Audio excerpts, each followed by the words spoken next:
Good morning. I believe we're live. My name is Xavier Ramirez, and with me we have Alexandrovich Zarowski, Getting otherwise known as better. Alex. Getting closer to being able to, getting better to be able to pronounce my actual name. We are Social Sound System. Thank you for taking your time off your busy Friday schedule from watching Costa Rica beating Italy at World Cup right now. That's where we would like to be, but instead you're with us on a Google Hangout. Thank you for joining us. We're going to talk about crowdsourcing fan content today. We posted a few links to the blogs, and there should be a LinkedIn post as well, kind of outlining what we're going to talk about today. But basically what we want to talk about is, we work with a lot of bands and a lot of events and festivals, and we always know that it's hard to, obviously content is what every brand or every band wants, and they want to share that with their fans to really hype them up and have something to talk about other than like marketing all day. And one of the issues we've been always coming across is just how do you get that content, We all know that, kids today are, standing at the concerts with their phones in the air, with their digital cameras. Like, that's how I got started in this. I would be at the concerts with my, hand in the air recording videos for the entire concert, and my girlfriend nudging me saying, like, what are you doing? I don't want to come to a concert with you. You're no fun. But then, that I just started uploading all those videos to YouTube and getting an understanding of how all that geekery works, and that's just, something fun that I got to experience. I don't do that anymore. I let the kids do that. But yeah, I don't know, Alex. What are your thoughts on concerts today and in getting this content from fans, and what are the issues that we face? I think one of the issues that you face, at least with crowdsourcing content from live events, is the stigma of people are trying to get people to put down their phones. Right. Is one my of girlfriend. Yeah. So like her. Yeah. So I mean, some people get fed up with the fact that people are sitting there with the phone up for the whole concert. So I think some people are engaging less in doing it, but it's not everyone. So that content's still out there. It's just finding and using tools that give you the ability to find that content easily and put it out onto your channel. Because I do think the purpose, I believe, is noble. Like, the reason I would do it is because it's not so much it's just more to like share with people who couldn't be there. I always thought back, like, my dad would always tell me about all these concerts he'd go to, Zeppelin, Jeff Beck, Grand Funk Railroad, Black Sabbath, like all these things. I'm like, damn, like what if, people had like cameras back then? Yes, maybe some people had, the tapers back then, but it's just you never got to see that. And now like we have the capabilities to do that and to share that with them. That's where I was coming from. But then like I said, I got tired of it. Yeah. But my right arm was really, really strong. Wait, that's weird. Anyways.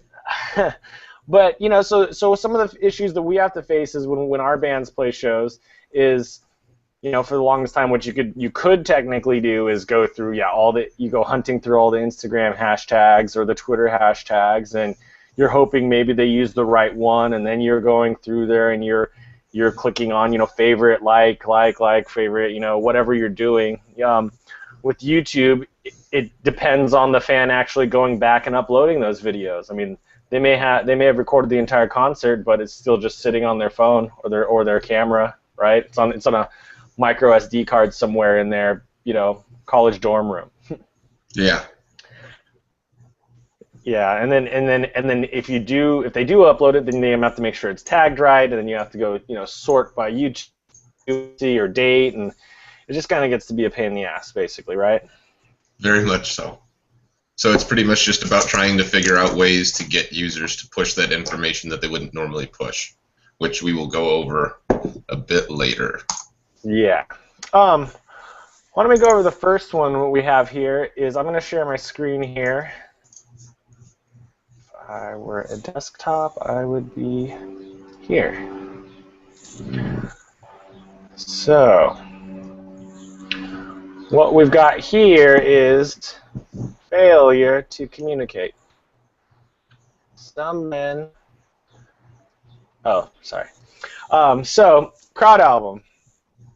CrowdAlbum is a software and platform that's very simple. They basically are able to pull any public Instagram, Twitter, Vine picture or video from any given date or time, and they combine that into a single CrowdAlbum, hence the name. So here's a relevant one. World Cup. Currently going on, Russia versus South Korea. So these are 219 photos that they were able to source from Irina Pantanal. Sorry if I butchered that. And these are all people that were at the game. Pretty people at the game. And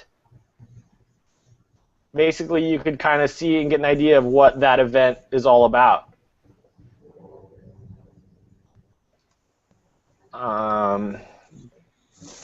You know, and it's basically a great way to showcase live content and experience from fans who were there at that event, and kind of share that experience with everyone. Alex, do you have any thoughts or comments? Yeah, I mean, it's good just in terms of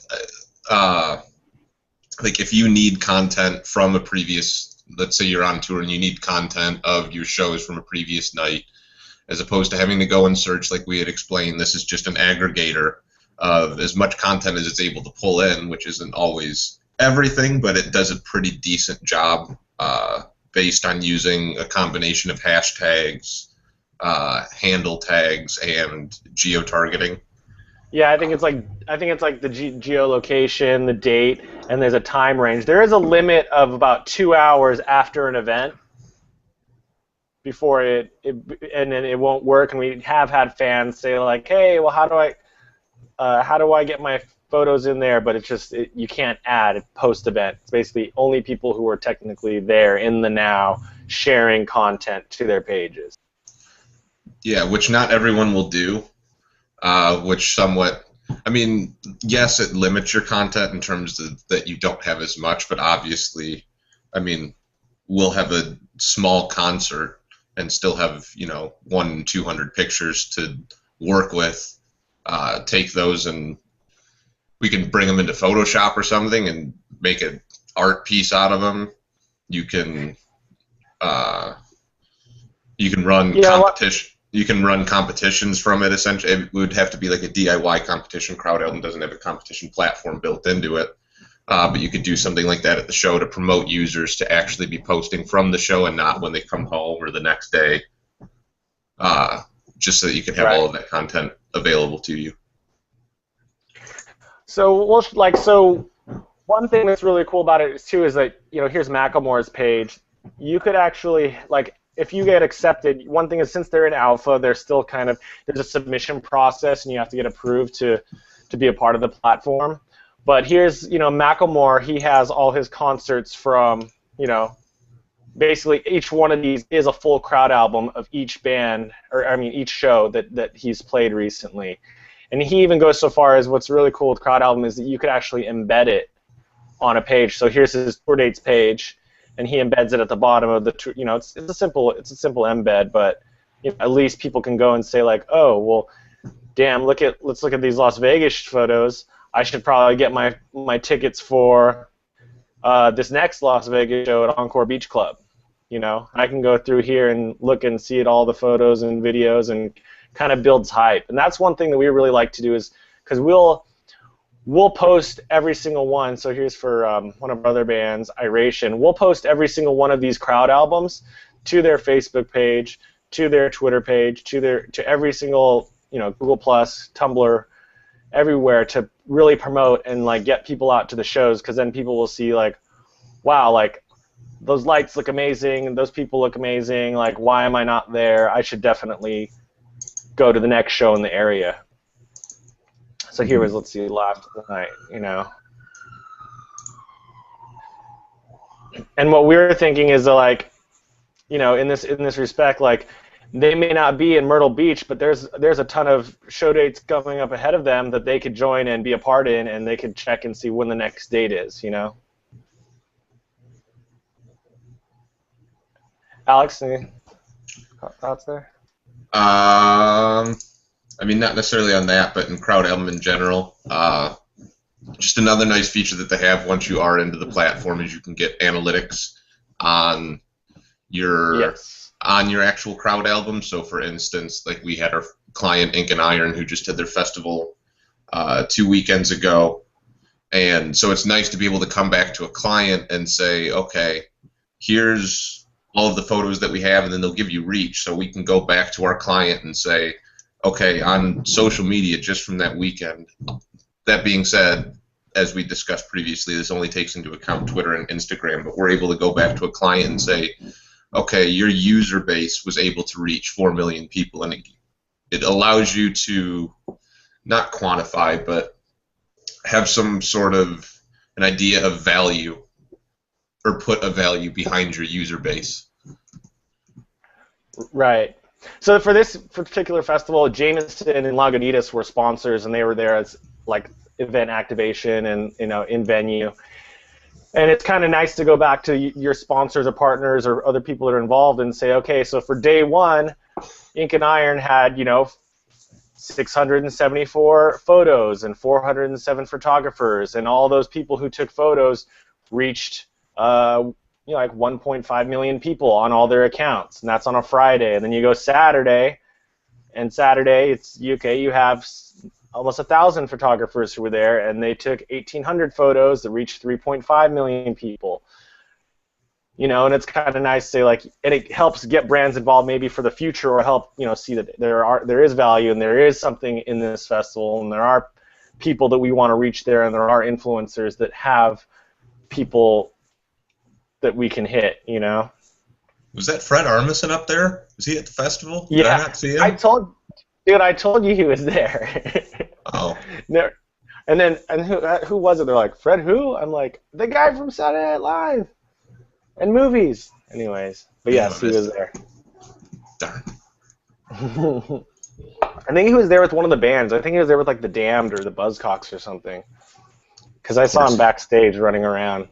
I didn't see him. I didn't see him in the mosh pit though. Portland hipster would come with the Buzzcocks. So yeah, I mean, it's great, and then you could send this along to, you know, there are some more like advanced analytics too that they're building out, but we'll save that for them because, like I said, they still are in alpha. They're hoping to go into beta sometime later this year. And basically, it's really interesting. And when you get these CrowdAlbum reports too, they give you a breakdown of who your most influential people are, like the people with the most followers that shared photos, and then give you, say, this person, you know, Ruby Woo Vintage had, you know, 10,000 followers. Then you could probably reach out to her and thank her for being there, etc., and get her to do a shout out to you. It's a really good way to like have direct engagement with the people who have the most reach that were at your festival. Mm-hmm. Now, one of the things that we really like about CrowdAlbum as well is that it's not just, like you saw the World Cup CrowdAlbum we had there. Let me close some of these other windows down. Oh wait, before we jump real quick, so here's like a thank you. Where is it, Alex? The thank you page, these photos here? Oh yeah. You got it. Yeah, so here's like basically a thank you page that we made with the embed as like a thank you, showing like all the photos, and people can go through and click on them.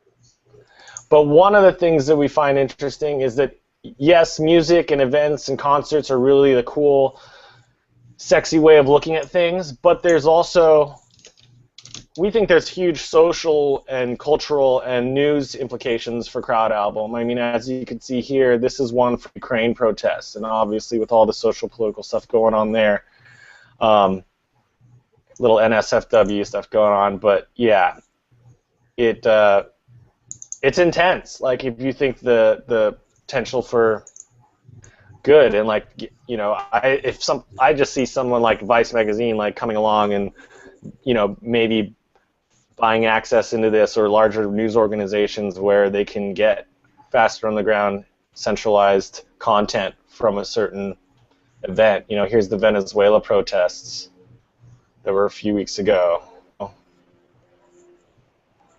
Like, it's pretty heavy what potentially could do. I mean, I've seen crowd albums for Hurricane Sandy. I've seen crowd albums for the Brazil protests, the Boston bomber. I mean, there's a lot of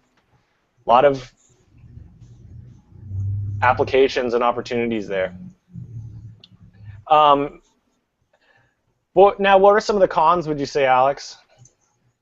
For a crowd album. Probably one would just be the number of, like, the networks, the fact that it's only Instagram and Twitter. There's still a lot of people that use other platforms, so you lose some content by not having all of those platforms connected. And then, like we said, it's less of a con of the system because you can't really have, you know, something like this where it's geo-targeting run 2 hours after an event, let's say, because, you know, something else is going to be happening 2 hours after an event. So it's more or less the con is trying to get people to post during the event while they're there as opposed to afterwards. So there is some, if you want to get more content than you're actually getting, it takes a little bit extra effort on your part.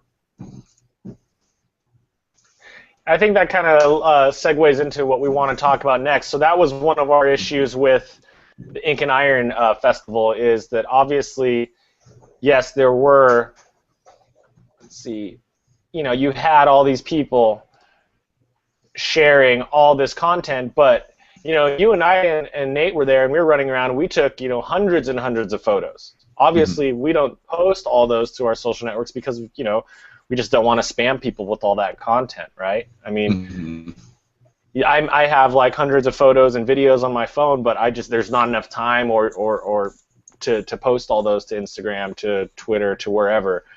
So what we kind of started thinking is this company that we've been in touch with for a while called Cluster. And what Cluster is they're one of Brendan Mulligan's brainchilds, or babies. I don't know how to explain it. Basically, it allows you to create private photo albums.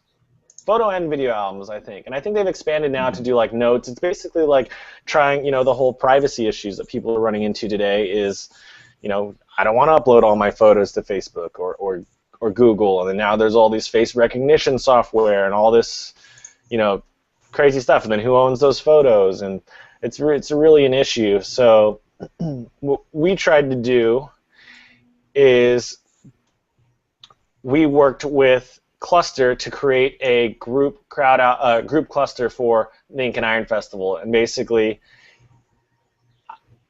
we created this. People can join it, and then here you have all the rest of Alex, Nathan, and his photos from an Iron weekend. I think there's something like, and then we posted this link to our social networks, to our emails, and, you know, just saying, inviting people, hey, we're trying an experiment. Here's something different. We know you have a ton of photos. Why don't you upload this to share with us? And I think right now there's something like 165 members with close to 1,000 photos, but it's another way to like crowdsource content and, you know, share the with other people.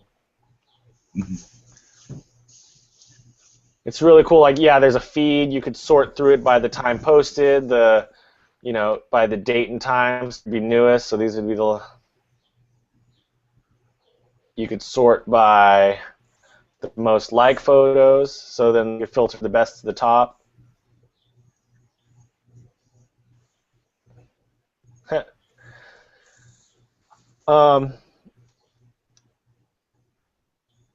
Alex, any thoughts on this or comments on Cluster? The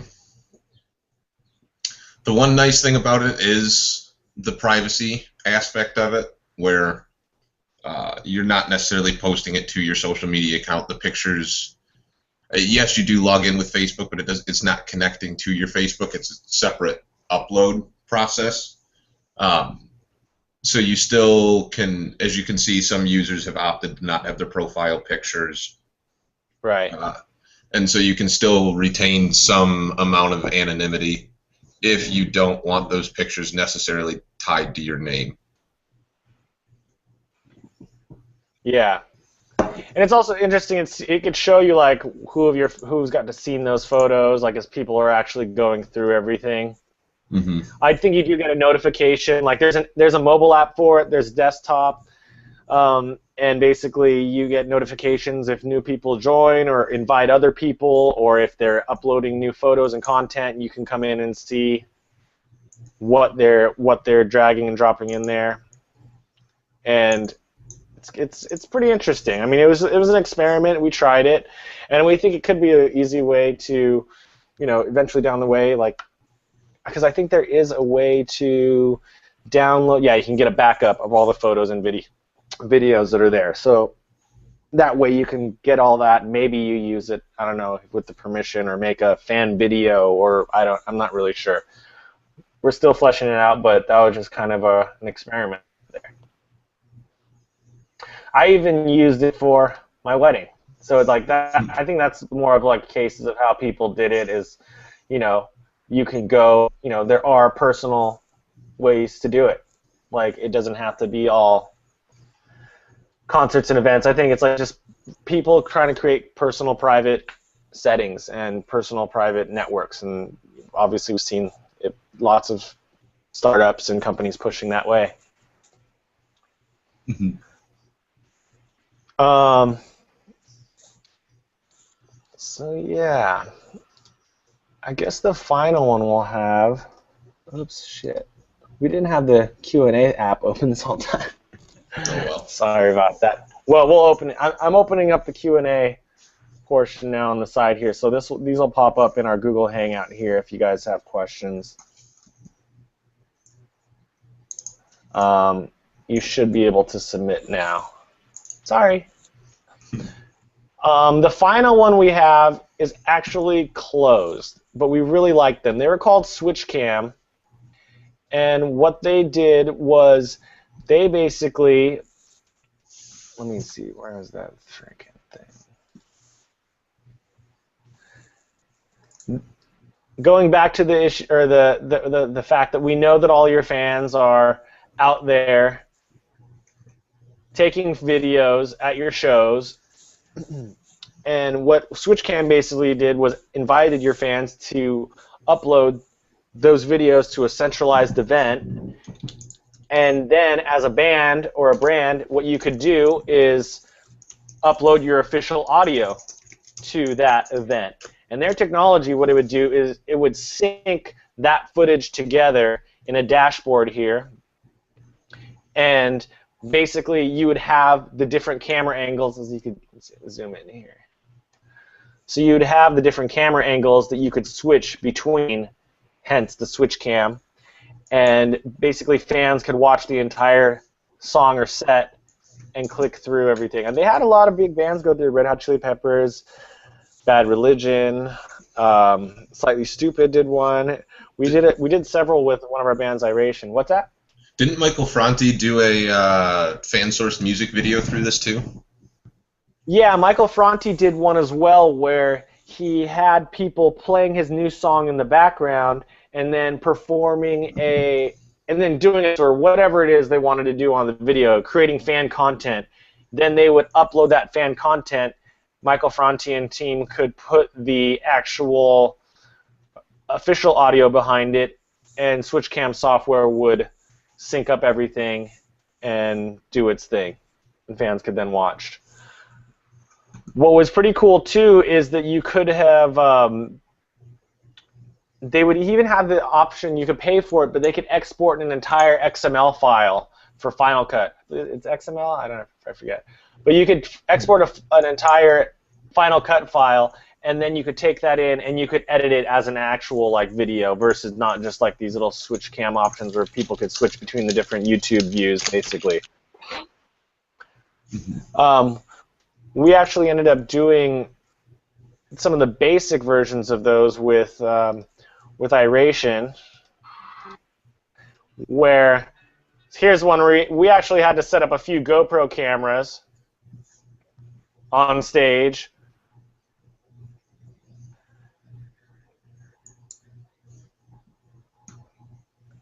This was from last year. And then as you can see, there's another fan shot. So it's almost like social fan recognition that we know you're out there, we know you're taking videos, you know, we know you're having fun in the crowd. Like, look at all these cameras out there, but it's just, that was part of the problems is actually getting those fans to upload the content after the event. I mean, we were emailing them, we were Twitter, Facebook, hey, upload your videos here, and you just you couldn't reach the fans unless you had to pay for, you know, Facebook ads to reach them, I guess, you know. Well, part of that was also too with the platform and the uploading system. It wasn't necessarily an app; it was a desktop client, and thus it was extra steps involved, which everyone knows. Even one extra step too far in terms of trying to have fans do something is enough to put them off. So having just a desktop client, it would have to be that they would have to take that video, then plug their phone into their computer, then export the video from their phone to their computer, and then go into the SwitchCam dashboard and then log into the SwitchCam dashboard and upload it from there. Had they built an app or made uploading a little bit easier, I think SwitchCam could have been around a little bit longer.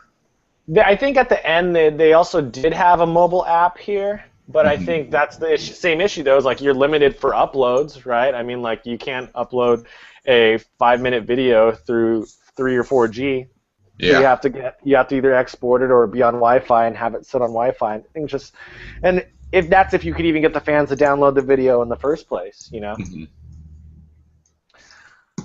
So I think that was kind of one of the issues. But I mean, it's a great concept, and I know that there are other companies that are trying to do similar things. We just haven't had experience with them and really tried it yet. We really like this one. They had some good backers. I think Mark Cuban was invested, and there's a lot of people that I mean, we tried. I think they went and got jobs at Facebook. Yeah. So yeah, I mean that was the main issue, was actually getting fans to upload it, and then it also depends on getting a quality board feed or audio feed from the band. Like, not every band has their own console or they can bring with them, or do they have like even just a stereo channel mix of their performance? So yeah, I'd say that was I think the only real other final one I kind of wanted to touch on is Google Plus, because it's still, Google's still trying to be a platform that's developing, and we have seen more and more people use it, and we have seen a lot of good engagement for it. I mean, if you do it right, it's great for SEO, for example. You know, you could sit here and say, okay, well, they may only have 683 followers, but you know, there's 222,000 people who have visited the page because of Google. I'm going to manage this page real quick. Some events.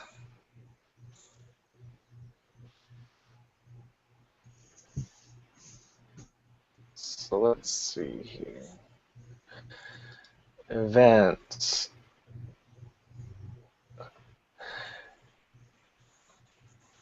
Now, I mean, we really like Google's events. We do them all of our bands because once again, it's great for SEO. It shows up right there. If someone types in your name, show up on the right-hand sidebar.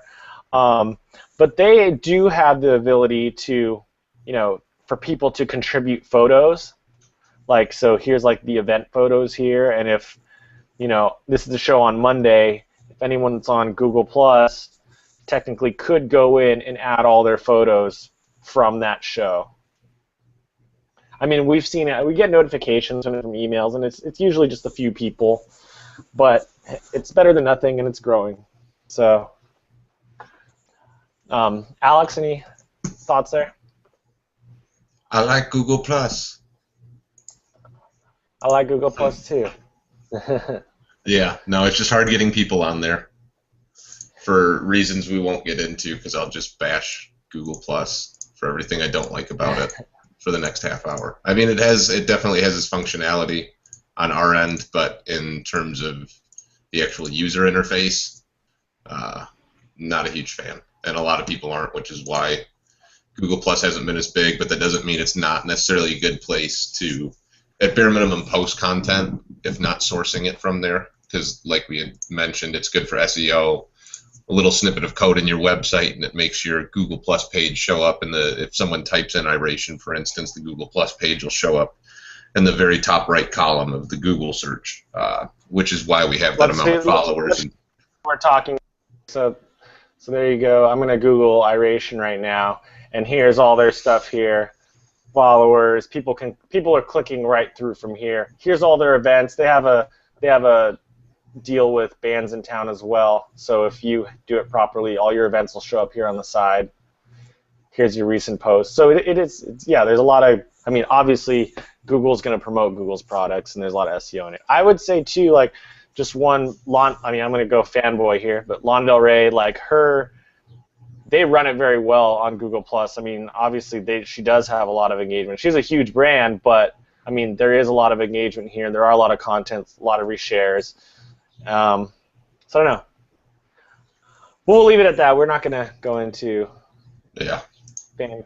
Yeah, but that's kind of it for sourcing fan content. You can go ahead and email us at info@socialsoundsystem.com if you have any questions. We're always available online. Or just that's kind of where we're at with everything, and how we kind of are trying to approach things differently from the there we go. How we're trying to approach things differently for crowdsourcing fan content and sharing with your fans and really getting them involved. Doesn't always have to be a concert. It could be basically any live event. But we really like CrowdAlbum. We're interested in what Cluster's doing, what Google Plus is doing. And yes, there are other tools, Instagram and Twitter, and ways to pull and all that stuff, but it's very dependent upon fans knowing that hashtag. Like one of the issues that we've run into is like with sponsors going, well, or just promoters going, well, how many hashtags are too many hashtags? I mean, and how do you even message them that, you know? And what we found is, like, fans really don't care about your extra hashtag or promotions. Like they'll tag the basic ones, and then that's about it. So we have to find other solutions than just depending on fans or the hashtag search and them uploading to YouTube. Mm-hmm. So I don't know. I guess that's it. Alex, you have any parting words of wisdom? Don't put Twinkies on your pizza. Don't put Twinkies on the pizza. I don't know, man. The Teenage Mutant Ninja Turtles might have something to say about that. I saw a good piece of graffiti the other day, and it was just next to a manhole cover, and it just had an arrow pointing to it, and it said Ninja Turtles Pizza Party. Los Angeles. Yeah, but yeah, no, I mean, crowdsourcing, not crowdsourcing, CrowdAlbum is probably the best tool that we've found, mostly just because it doesn't necessarily have to do with tags or hashtags. I mean, it does, but you also get the geo-targeting aspect of it as well, so you can get some stuff that you might not even be able to find in search. Yeah. Cool. Okay, well, we'll leave it at that. Thank you, everyone, for joining. If you didn't catch it all, this will be uploaded to our YouTube account afterwards, as well as our blogs and all that fun stuff. So have a good day and enjoy your weekend. Later.